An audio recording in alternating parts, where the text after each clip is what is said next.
listening to the Ice Prep Podcast.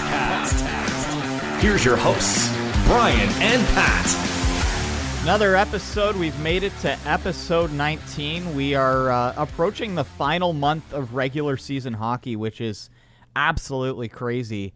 The East is locked up. The West is still all over the place. But just off the top, did want to send out well wishes to the Melnyk family. Of course, if you didn't hear, the Ottawa Senators owner, Eugene Melnyk, passed away on March 28th. He was 62 years old.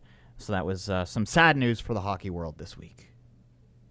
Yeah, no, that's a tough loss for the team. That's a tough loss for the league. Whether or not you're a Sens fan or not, he really did quite a bit for that team, and he's going to be deeply, deeply missed from that organization. Yeah, so that went on. It's honestly been, for it being the week after trade deadline week, it's been a pretty crazy, hectic week with everything that has gone on. A lot of it, when we look at kind of our rundown here, is injury related. I kind of want to start with this one. When he was on the Devils, one of my favorite players. I have his jersey. Taylor Hall gets a $5,000 fine. Only got a 2-minute penalty in the game for blindside sucker punch on Lyubushkin. Lyubushkin is out for the Leafs for the foreseeable future with concussion-like symptoms. The rule books state that should have been an immediate match penalty, so that should have been, if I remember correctly, a 5 plus a 10, and there should have been a suspension associated with that. Nothing. Like, that is... The NHL has had some just atrociously bad calls on the ice, and from the Department of Player Safety, this one might sit near the top of the list for this year. See, and here's the part that's kind of weird to me is that it seems every day, every single day, there is a clip that, scrolling through Twitter that you see, and here's somebody getting hurt, or there's a dangerous play or a hit from behind, like Kotkaniemi, 1 second left in the game, and Lars Eller takes a run at him and injures him, and now he's out for most of the regular season, but should be back for the playoffs. You have so many instances of these dangerous plays done by people, and it's just ignored.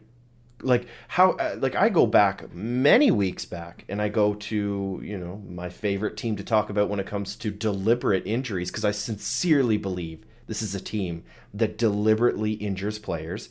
The Minnesota Wild, Matt Dumba being on top of, was it Lucas Raymond or Moritz Seider, one of the rookies? I can't remember which. I think it might have been Raymond. No, it was Raymond because...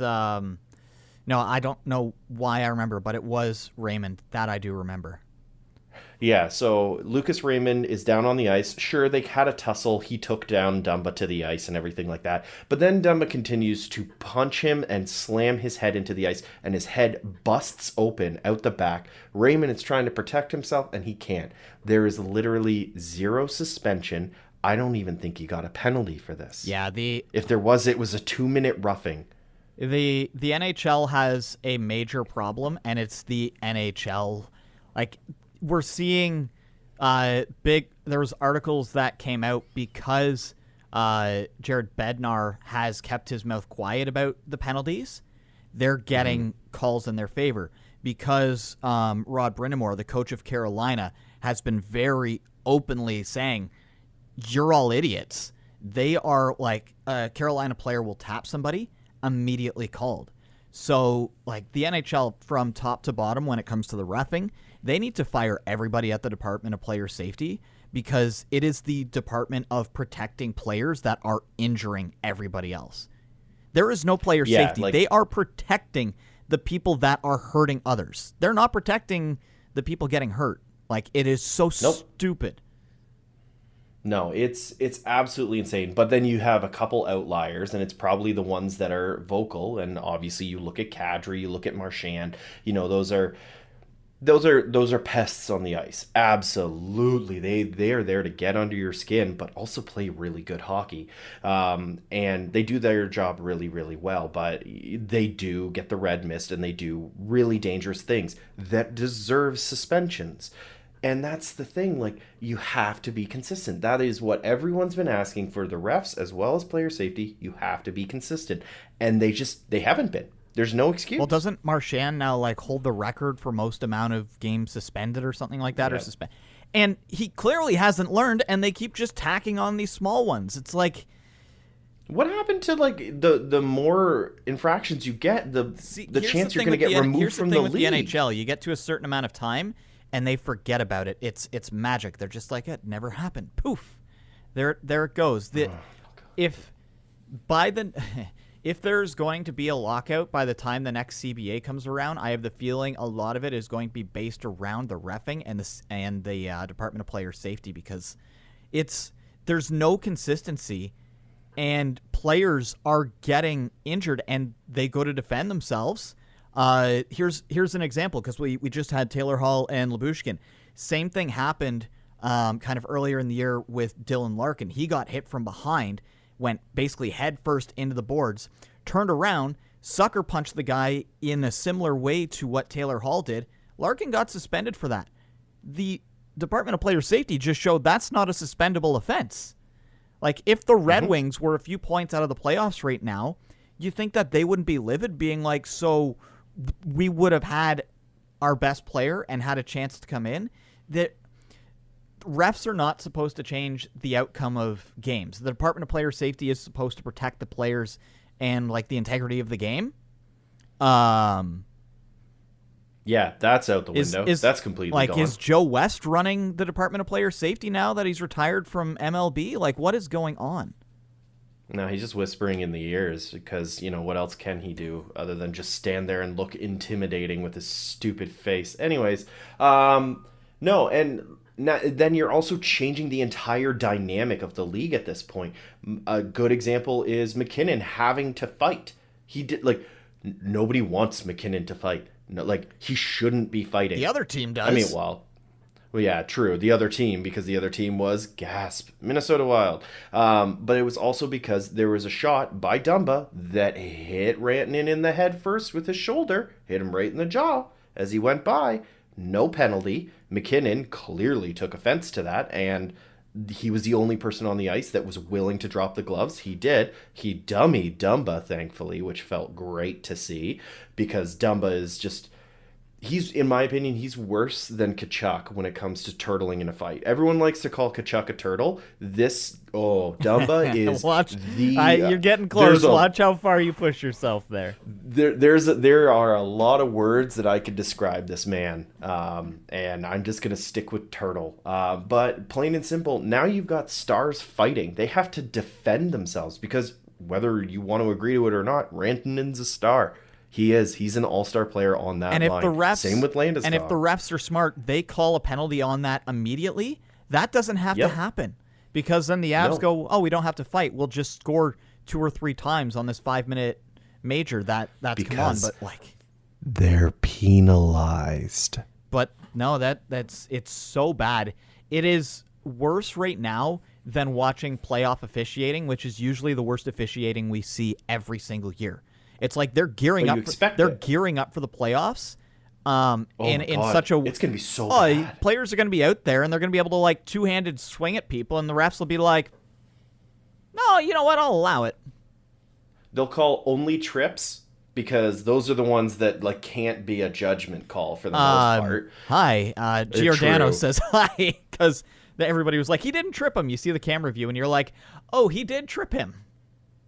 Yeah, but even still, usually trips. Yes. Most trips get called, so you'll see a lot of trips. And if the puck goes over the boards, I enjoyed watching the Calgary Avalanche game and watching Markstrom literally taking hacks at the players, slashing the players. There was 4 times the announcers literally talked about it. There was 4 instances where he slashed Colorado Avalanche players because they skated kind of close to him, And the refs came over and were like, hey, now, don't do that. And it's like, what are you doing? You penalize somebody for you penalize a goalie for tripping somebody skating by the other day. But, slashing someone openly is like, hey, now, you'd best not to do that after doing it twice. And they do it 2 more times and still nothing comes of it. There's no penalization, so you're going to keep doing it. You play for the advantage. They were pissed off that they lost that game, if I'm not mistaken, right? Avs won it 2-1, I believe. Yeah, it was stressful. I didn't even realize until we were talking about this that this is literally like the refs are warming up for playoff hockey. It's gonna be so bad. The refs could end up making what is supposed to be the best hockey every year an unwatchable mess because teams that are heavy-handed to begin with, they're just gonna be able to go full on like Twisted Metal on the ice. Yeah, and it's the only league, and I know we're not the first people to talk about this, it's the only league where the playoffs are a completely different game to the point that your all-stars don't matter. And it's as simple as you look at Matthews last year, he's an all-star. As much as I don't, particularly want to cheer for him, he's an all-star, and he was useless because they were able to do so many things to him to stop the puck. You look at McDavid, same thing. McDavid had 0 penalties drawn. And you look back at what Winnipeg was doing, they went full on 90s Teemu Selanne trying to come down the ice. There's 3 sticks hooked onto this guy. His jersey's being grabbed. He's looking around, and the refs are like, "Oh, is that a new logo on the ice? I've never seen that one before." Yeah, why do you have to have plural when it comes to refs in the playoffs at that point? Why don't you just have one that sits at center ice and it's just it looks like a goal? That's about it. That's all you need from them. And if there's a fight, then they go, guys, stop. I didn't realize I promise, we were I'll be nice. So opinionated on this one to start off the show, starting with the Department of Player Safety. Every week we've been talking about the refs, and I'm so sick of talking about the refs. But the thing is, you can't not, because they're so terrible. They won't even be held accountable to the point that they were supposed to do a Reddit AMA. Yes. So I sent this to Pat yesterday for 4:30 p.m. today. There was supposed to be a Reddit AMA with NHL referee Wes McCauley. It was announced earlier today, so earlier on Thursday. We have to cancel that. Because reasons. The ongoing theory from a lot of people is basically they were going to be held accountable, and the NHL was like, well, we can't allow that. In the first place, I can't believe that somebody even decided that was a good idea, because the only questions that were going to be answered were going to be ones put on Reddit by the NHL itself. It was just going to be one of those threads where it was deleted, deleted, deleted, deleted. So, what is it like to be the most popular ref? Deleted, deleted, deleted, deleted. It's so bad. I'm just... Imagine you messed up so often at your workplace that it just didn't matter. And at the end of it, they were like, you know what? We're going to give you a bonus because you did good. And then your track record is just like a tire fire off to the side. I chose the wrong profession. With the Tim Peel part, right? With the Tim Peel part, great, he's the most likable ref in the league, and they love to post all these things. And like I was saying, Steve Dangle has talked about this a few times. I don't, if you have to be look how great he is for him just being a normal referee. And here's the thing, though, with McCauley, he's had bad calls lately. He's normally been one of the more consistent referees. That was part of the popularity alongside with his shenanigans, is that if you knew Wes McCauley was going to be reffing your game, it was okay, at least things are going to be a bit more even. He's kind of joined that league of what's over there, as players are basically being beaten bloody to the ice, and then another player jumps on top of them when they're down with a concussion. Oh yeah, that was Charlie Coyle who did that to Lyubushkin. Lyubushkin's down on the ice, can't move, and Charlie Coyle literally jumps on top of him for extra pot shots because he had hit Taylor Hall lightly beforehand. Yeah, no, it's bad. I know this can't be the Let's Yell About Refs podcast, as much as we'd love to be the Let's Yell About Refs podcast. Yes, but from where we touched, you actually brought up one in what we were talking about there with McKinnon. He's slated to play tonight, so Thursday night. That is against I don't remember who. I should have looked that up. Pat's going to right now. Yeah, I probably should know this as a Colorado fan. Season-ending injury happening Wednesday night or Tuesday night, can't remember which, for Arizona Coyotes Clayton Keller. Wednesday, yeah. Yeah. What an unfortunate freak fall into the boards. That sucks. The only good thing in it is that he actually messaged out saying, "Hey, I'm fine. This sucks that I can't play for the rest of the season, but I'm okay." You've got so in the game. Well, that was a broken leg for those that didn't see it. Don't watch it if you're Don't hunt for it. It's not fun. It's not pretty. I was just like, what happened to him? Why is he being, oh my God. Yeah, usually when you hear broken leg and the NHL, don't go searching. It's never worth it. So then in the same... But he had surgery. Yes. And he's good. So he's done for the season with a surgery. So he'll be good next season. But just for those listening, he is done. So you can take him out of your fantasy teams. In the same game as Lyubushkin going down with concussion symptoms, he's still out. Marazzick does something to his groin. So Peter Marazzick, the Leafs goaltender who's been battling injuries, finally started to get things going. He is out for the remainder of the season.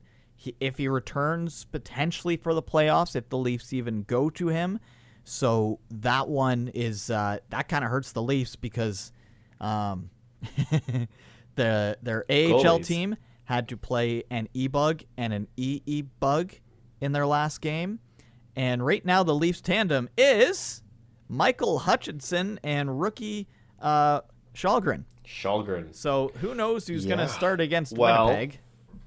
They did say that Campbell might be ready to come back. So hopefully his recovery is not going to be sped up. I really sincerely hope that the Leafs go, okay, it's fine. Yes, it'd be nice to get higher up in the playoff spot to kind of dictate who we're going to be playing against, but I hope that they don't rush him back onto the ice.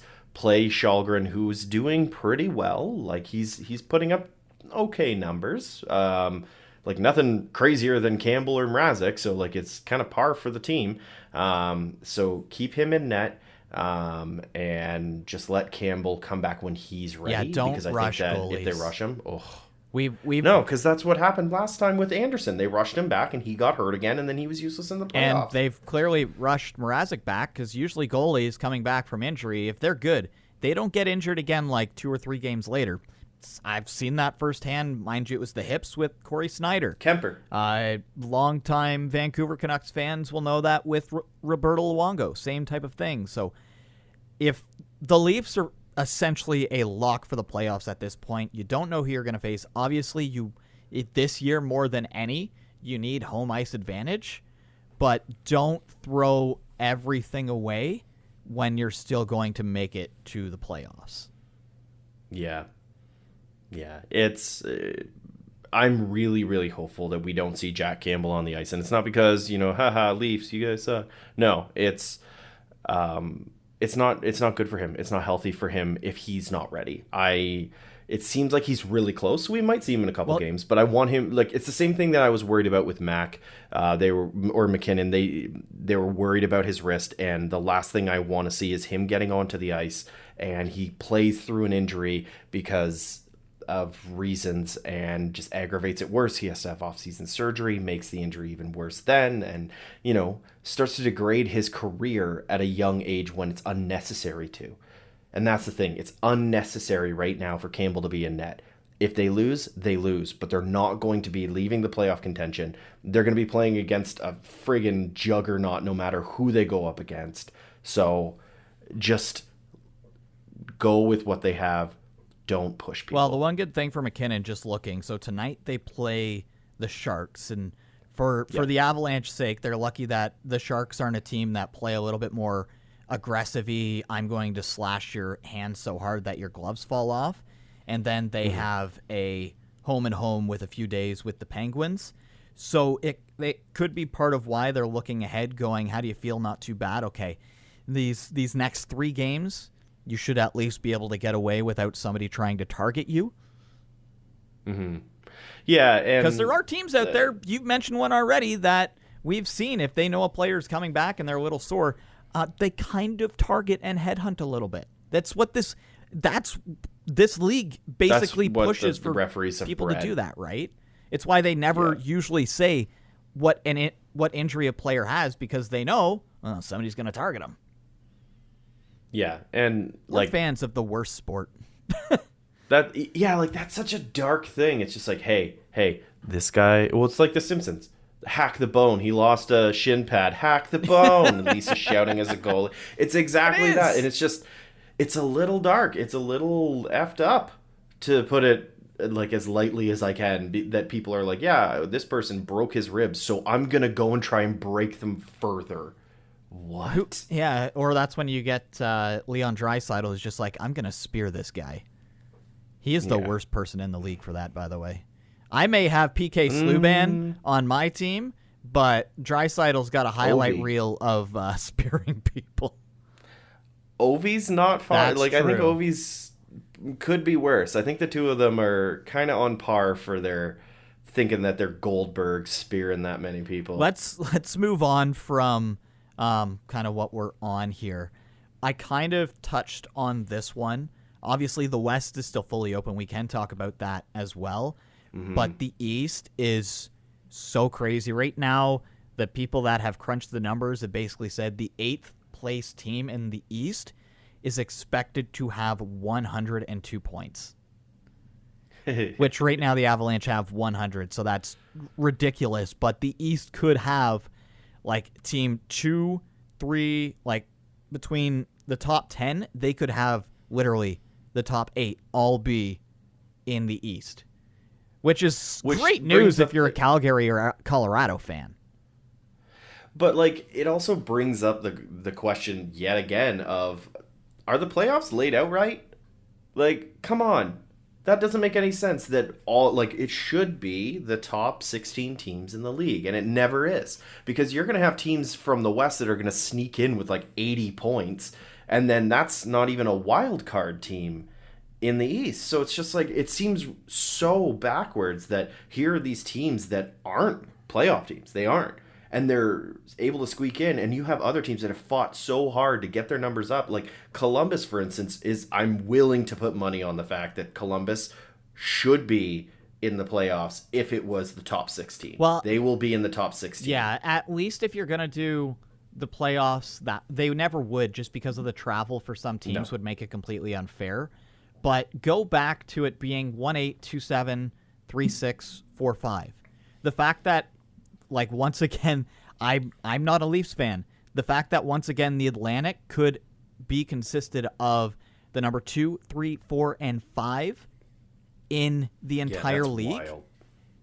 That's ridiculous and complete. Like, there's no advantage at that point. You're better off being the first wild card team, because then at least you're going up against the Metro instead, which is like, I don't know, the top 7, 8, 9 team. And like, I get that they're trying to force these division rivalries, but in doing so, there's certain divisions that are so strong, all it does is get rid of what should be late round marquee matchups in the first, when nobody has time to watch all that hockey.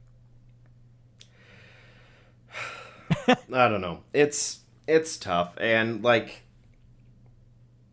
there have been, the Colorado has benefited from this structure in the past. I'm aware of it. So, and being in the position that they're in right now, it's kind of nice to be comfy and cozy. But they shouldn't have been in the playoffs. Just like, you know, I keep going back to more Avs players, but when McKinnon got into the All-Star game because he was on a team and was playing well, compared to the historically bad Colorado Avalanche that year, when he got to the All-Star game, he was like, I shouldn't be here. And I feel like that is the case for a few teams. I hate the that make it into the participation playoffs. ribbon All-Star game that we have now. It's like, it doesn't matter. Like, Seattle, great, you sent a player, except they shouldn't have had to do vote-ins for somebody like Trevor Zegras to be there. It should be a lock for things like that. So it's that's the it should be all votes. It should be all voted in. Oh, that's just my dog. Don't worry about that. But it should all be voted in. for the All-Stars, because those are the people that people are going to want to watch, like pay money to go and see or watch on TV, because they were like, I like this person, I want to vote them in. And I know that's sort of what they do right now. But everybody gets one. It's like, no. This is not Spider-Man in Family Guy. No, it should 100% be whoever anybody votes in. They should be able to go to the team, select the player that they want to vote in, and it's as simple as that. I mean, they don't want to do it because of John Scott or whatever that guy's name was, because John he got Scott in there, rule, and then they're just like, oh, we don't want to do that, and yet it was probably the most entertaining All-Star game out of totally all was. Of them. And so the fans doing what they wanted to get what they wanted then proved to be the most successful. They were like, no, we don't like that. We're the NHL. We don't understand why people want to have fun. The NFL may be, well, the National Football League, but we're the no fun league, the NHL. We were talking about the East playoffs and wild card, because at this point, pretty much the only lock is that Washington won't be at the top of the Metro. I would assume at this point, because there's a 12-point gap. Every other matchup is pretty much possible. The West, if Calgary doesn't keep a strong winning streak going, LA and Edmonton are they're kind of nipping at their butts all of a sudden. Colorado is they're top of the league right now. They're 14 points up on the Wild, who don't look now, Pat, are 8-1-1 in their last 10. They have the best current streak in the NHL, which you and I were talking about this before the show. Avalanche fans right now, you are praying that the Minnesota Wild end up in Wild Card 1, because then they move into the Pacific Division for the playoffs. Yeah, I mean, it won't happen, but it most likely won't happen. But no, the West is so stupid. I mean, I'm looking at the numbers right now, and it's just like, good Lord. Do any of these people know how to play hockey? Or do they all just play hockey the exact same way, which is why the spread between second wild card and second place in the Central is... Or no, even easier. Second wild card and first place in Pacific. It's 10 points separated. What? Yeah, it's the West is so crazy in comparison. And if you look at it, Vegas, even though they are wild card 2 right now, to me, they do not exist in that slot. They have 4 more games played than Dallas. Dallas is 1 point behind.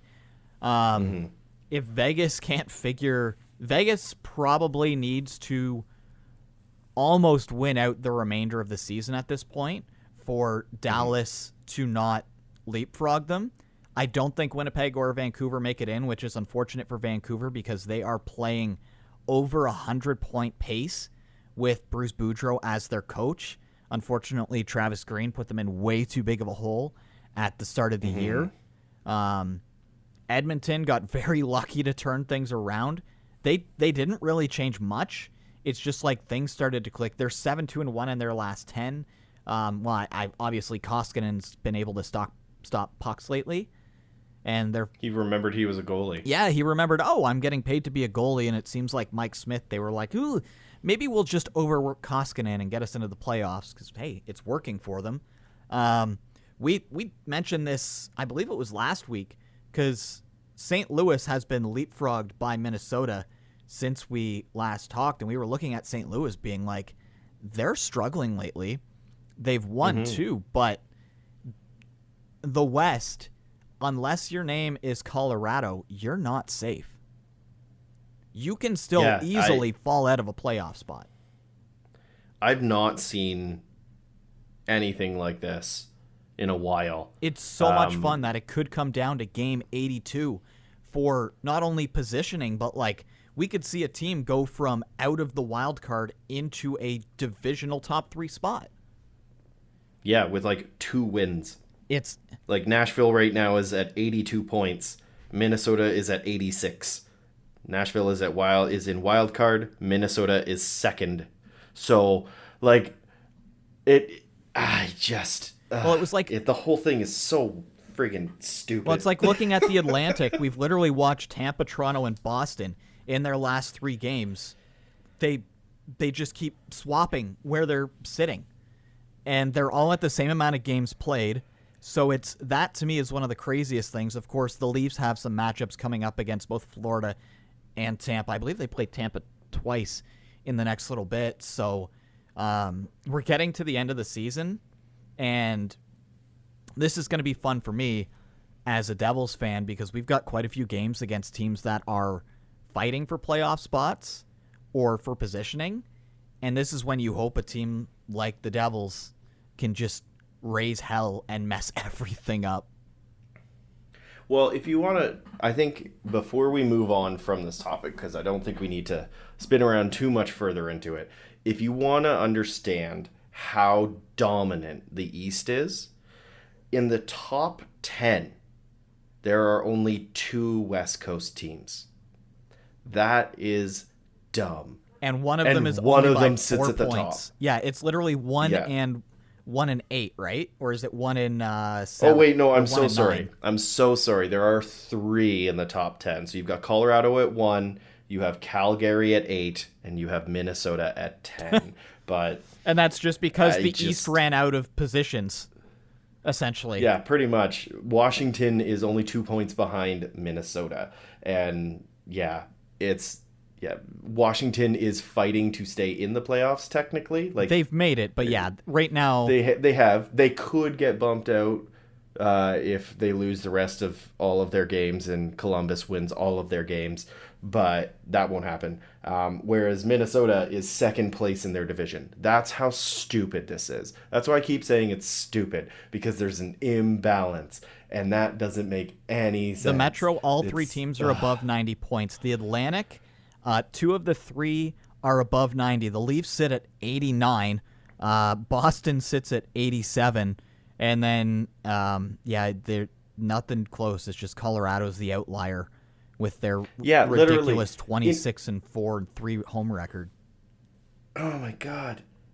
It's a 12-point difference between the 2 teams in the West. Calgary at 88, Colorado 100. That's stupid.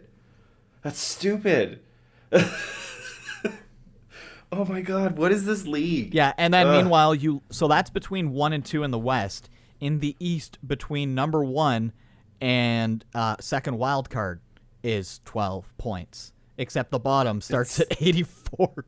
So that's why right now, if you've been kind of humming and hawing on watching certain games that aren't your team, look at potential playoff matchups. Because you want to, and you just hope the refs are actually showing up that night. It is some unreal hockey. I've been loving watching the highlights the next day as I'm like getting my food ready, or for my son. It's like, this is the best. This is the flip side of that, though, is as much as it's fantastic hockey where puck drop is 9:45 at the earliest. Yeah. Maybe 8 o'clock if it's a televised game. So you have to make the choice of, do you want to watch a team play really good hockey, or do you want to sleep? Well, and for me, because I have no dog left in the fight, being a Devils fan, it's like, well, I'll go for good hockey. All right, well, let me tell you about the Colorado Avalanche games coming up. So we kind of, just looking at our sheet, we've kind of jumped around a little bit. We talked about Calgary.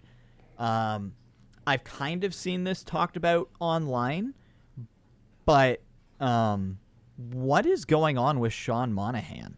He used to be on the first line of the Calgary Flames. In the last 3 games, he's been scratched twice, and he played just over 9 minutes in the loss to Colorado. There was only 1 player on Calgary who had less minutes, and that was Lucic. Like, talk about a fall from grace. Yeah, no, I'm wondering if it's a situation that he has a nagging injury of some kind, because he is a very good player. Like, he truly is. You know, watching him, especially last year with the stuff that he was able to do last year, was fantastic. He's a very talented player. I'm wondering if he's injured or if he's got the yips, if he's got sort of stage fright, and then somebody replaced him on the top line, and his confidence is gone. And I don't know, like as much as Suter seems to be able to drive this team forward, I'm wondering if he doesn't mesh with that style. And we've seen that with certain coaches. Like obviously, we Absolutely. really saw that with Patrick Laine, and why can't I think of his name? Tortorella. The guy that walked away? Tortorella. Oh, yeah. But yeah, Monahan. And here's the thing here's how you know it's bad. He $6.5 million salary, a center scratched twice. That's dumb. That is one of the most ridiculous things. And I don't think if it wasn't Daryl Sutter, that wouldn't happen because if you're not going to play the best, you're not going to play. So it's one of those crazy... It makes sense. Yes, and he's got one more year left under contract. Then he's a UFA, so does Calgary even keep him in the offseason? Do they try and trade him away for something? Do they hope he rebounds? Because you're not going to get a lot for him right now. You're probably going to have to sweeten the pot if you trade him away because of his cap hit and because he's fourth-line center getting scratched. A former 20-plus goal scorer. But, so the nice thing is they can sell it. They can sell it as him and Sutter, however you want to say it. I think it's Sutter. Sutter, you're right. Yeah, so him and Sutter didn't mesh. Or he had an nagging injury, and that was the reason for him being scratched. You can sell it. You can say you saw what he did previous years. You take him, let him show you what he's doing. If he's a fourth line center for your team, Arizona Coyotes, then or Seattle Kraken or whoever has the cap space, sure, take him on, take the gamble. Yeah, we'll sweeten the pot with a fifth, because who cares? It's a 5th round pick. That kid won't play. It's just one of those crazy things because you look back, and he's had 31 goals, 27, 31, 34, and then last year 10 goals in 50 games. This year he's 22 points in 64 games. Unless, for all we know, he could be one of those players that caught COVID and he just can't get out of what happened. There's a few players like that in the league where you can see that, who knows, for all we know, it could just be a time thing. And but that's if you're Calgary, they have to be looking at him going, if you can find a way to at least make yourself a usable fourth liner in the playoffs and he starts to turn things around, that's scary. If you've got a former 30 goal scorer who's only 27 centering your fourth line, that could be a difference maker if he can find his game again. And he should be able to, because I can't see that as regression. That's not that is falling. Something is wrong. You mentioning COVID. I didn't even think of that. There's something wrong with his play. He's injured. He needs to see the team psychiatrist, whatever it may be. There's something there, and I think that if they do give him away, he will be an asset for whichever team picks him up, especially once his contract is up and they decide to re-sign him. They'll be able to get a really good asset for a bargain deal, and I don't know, I think maybe he just needs a new location. Maybe Calgary no longer suits him. It could be just a straight-up change of scenery needed. You see that every so often in the NHL. Selfishly, I was hoping that Johnny Gaudreau would continue his bad streak, and then the Devils would be able to get him. But that re-signing will probably, I imagine, come just before the playoffs, because there's no way with how he's been playing, because his contract's up, that Calgary, if they're going to keep him, is going to be like, let's wait till after the playoffs, because if we go on a run, you're going to demand more money. So get rid of Gaudreau. Oh, how could you? Oh, wow. Are you ready for this? I was ready to move on from this, but Pat wants to. Okay, here's the guy that was trade away Nazem Kadri at the deadline to get assets is now let's break up the best line in hockey because reasons? He is one of the most inconsistent players each season. So he is on a tear this year. I'm not saying he's not a good player. He's the Bobrovsky of forwards. Yeah. 100%. So are you actually going to sign him for a big budget contract? Absolutely not. Because who's going to show up next season? Yeah, that's true. Is it going to be this year Gaudreau, or is it going to be the year previous Gaudreau, where he was, like you said, about to be shopped? So in my mind, if I'm a GM, I'm looking at his contract. I'm looking at his ask, and because you know it's going to be high.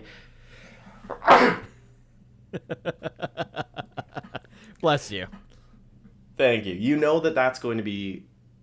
I'm going to start that again in case you wanted to cut. I don't know if you're going to edit any of my I have sneeze to remember. So if you hear this, I forgot. You want somebody that's consistent on your team.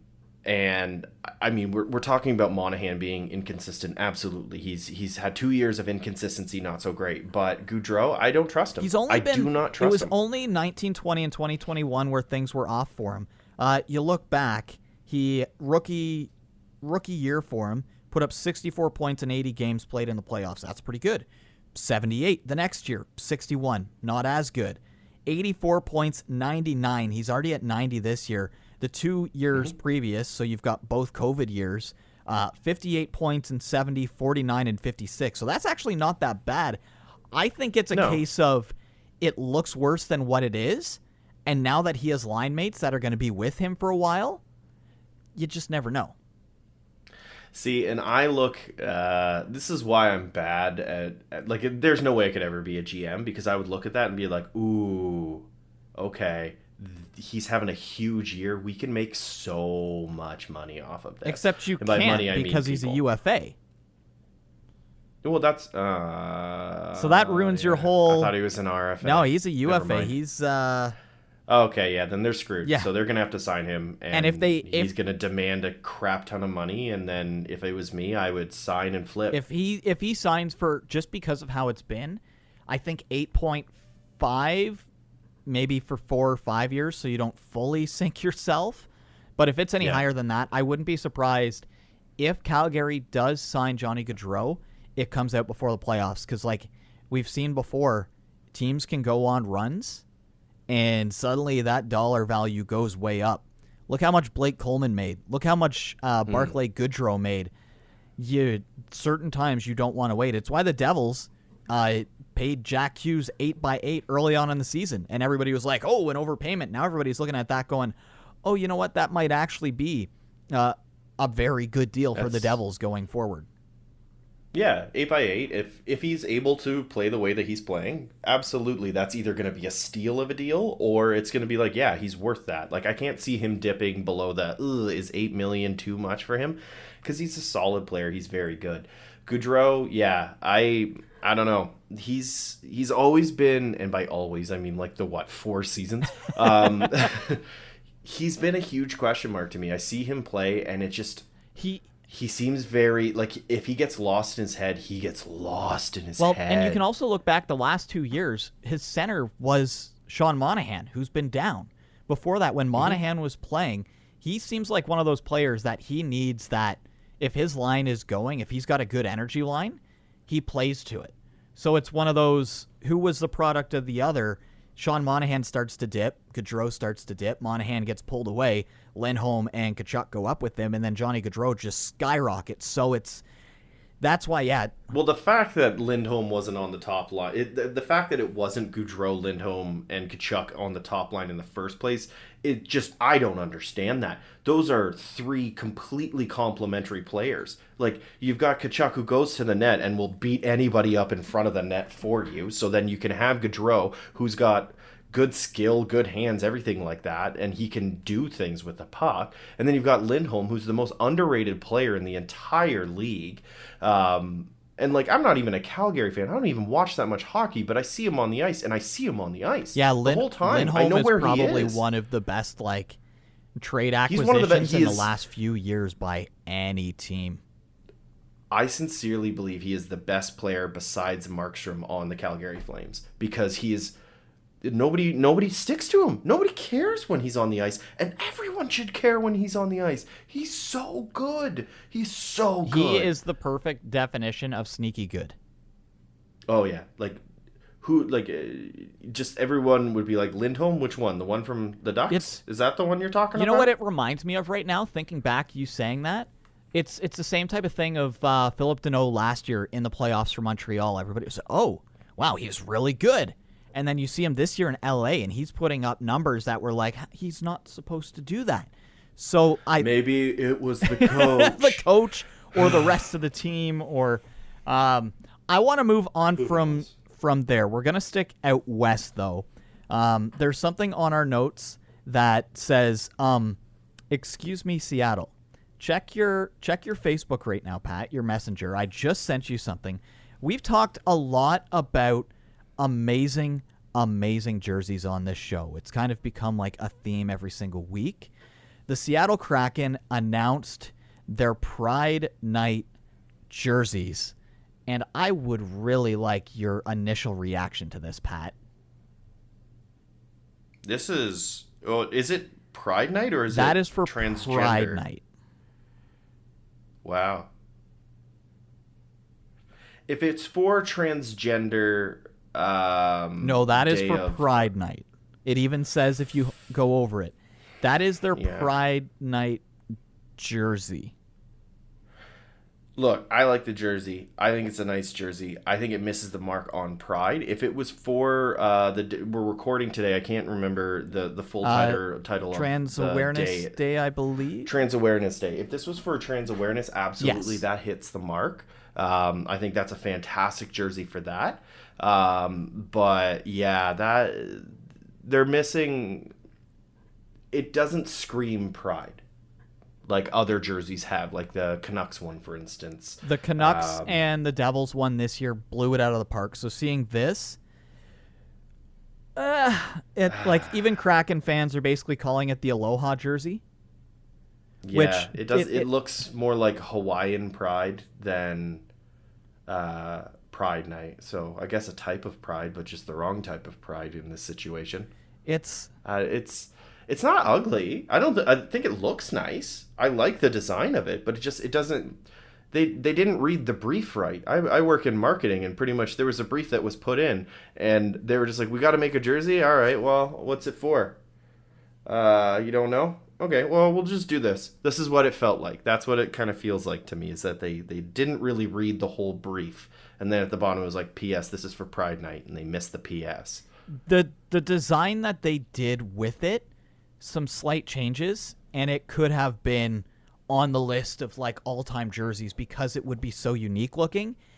Instead, it kind of has a beer league like F tier that starts at 2 a.m. every Thursday night look to it.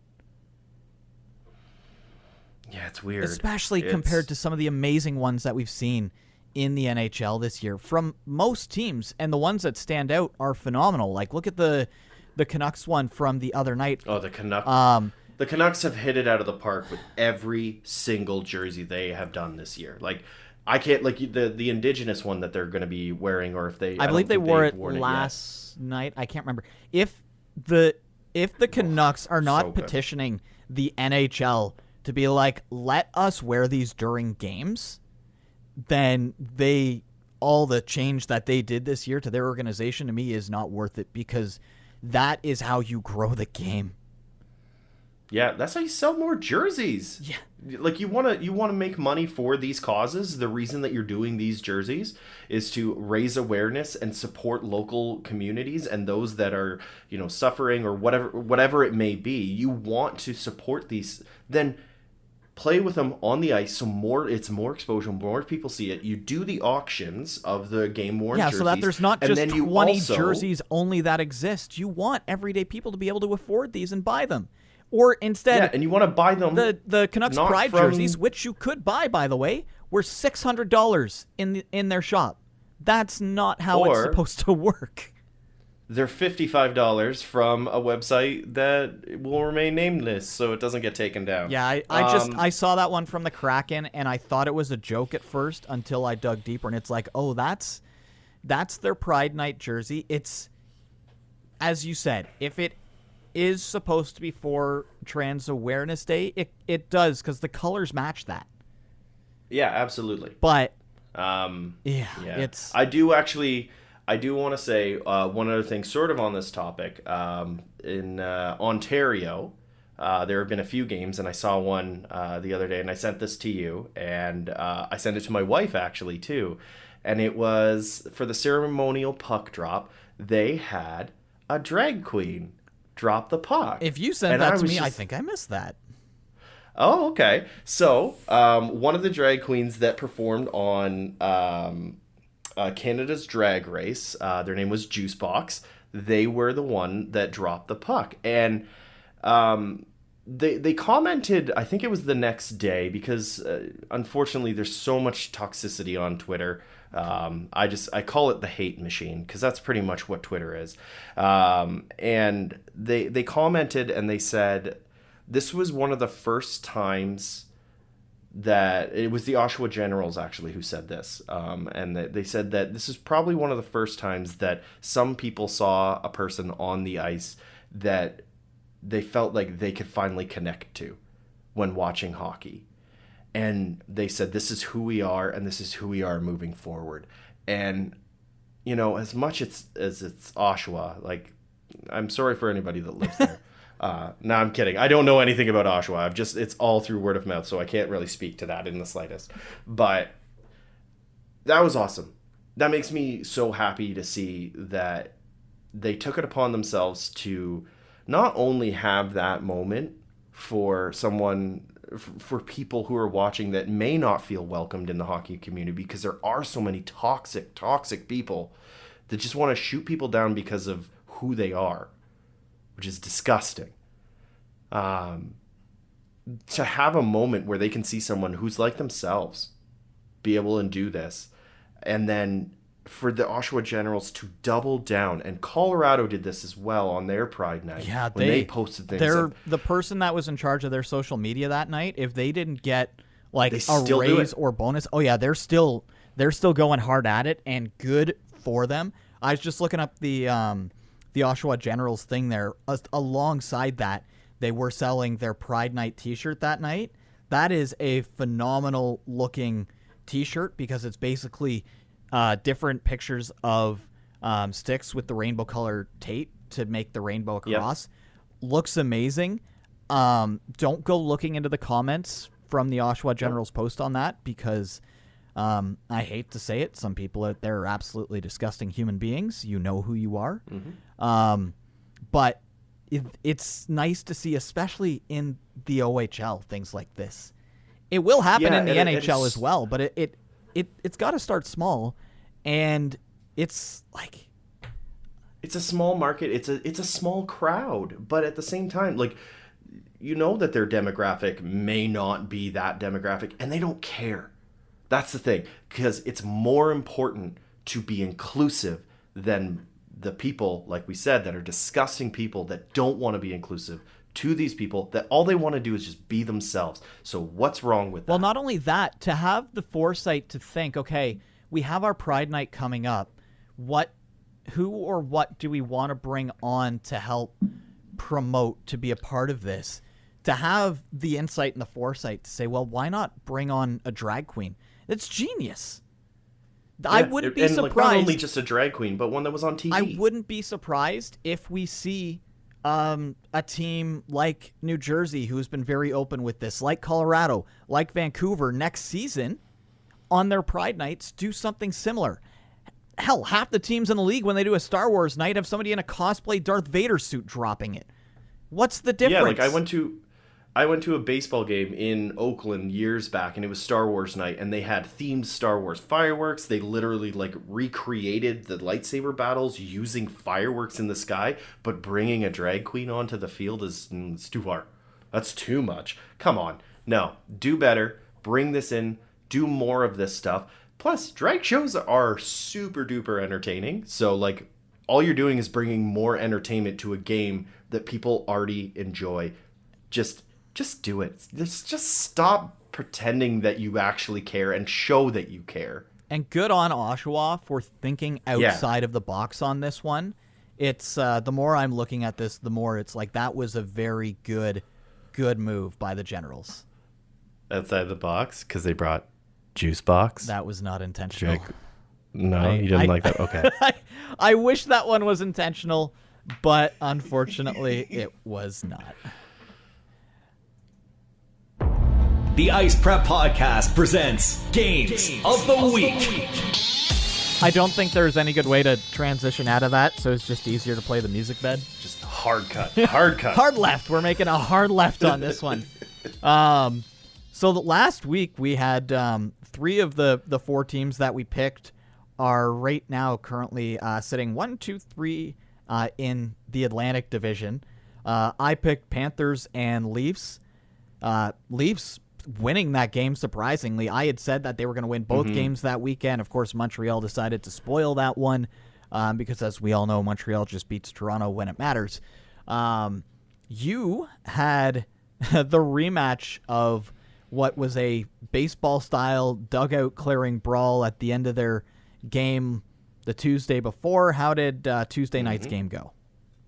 Yeah, so that was Carolina and Tampa. So, again, Brian, you chose potential playoff battles, and I decided to do the exact same thing of Carolina-Tampa, and it didn't disappoint. Maybe not as chippy as the other game. I was expecting a bit more from it when it came to like the aggression of the teams, if you will. But it was a good comeback by Tampa because they were down 3-2. Yeah, and then they came back and they won it in overtime over Carolina 4-3. So they fought for the win, which is the right way to fight in some situations. But it was, I don't know, it was a really good game. I watched most of it. I actually was grocery shopping and came in and saw only the last half of it, but even still it was great. It was such good hockey. Oh my goodness. Can we just have the West and the East choose their 2 best teams and they just play like 40 games to dictate who goes to the Stanley Cup? Because I'd watch that. That's well, it. the issue right now, the East, they're like, here, you have 8 teams to pick from. The West is like, here's Colorado. Colorado versus Colorado's bench.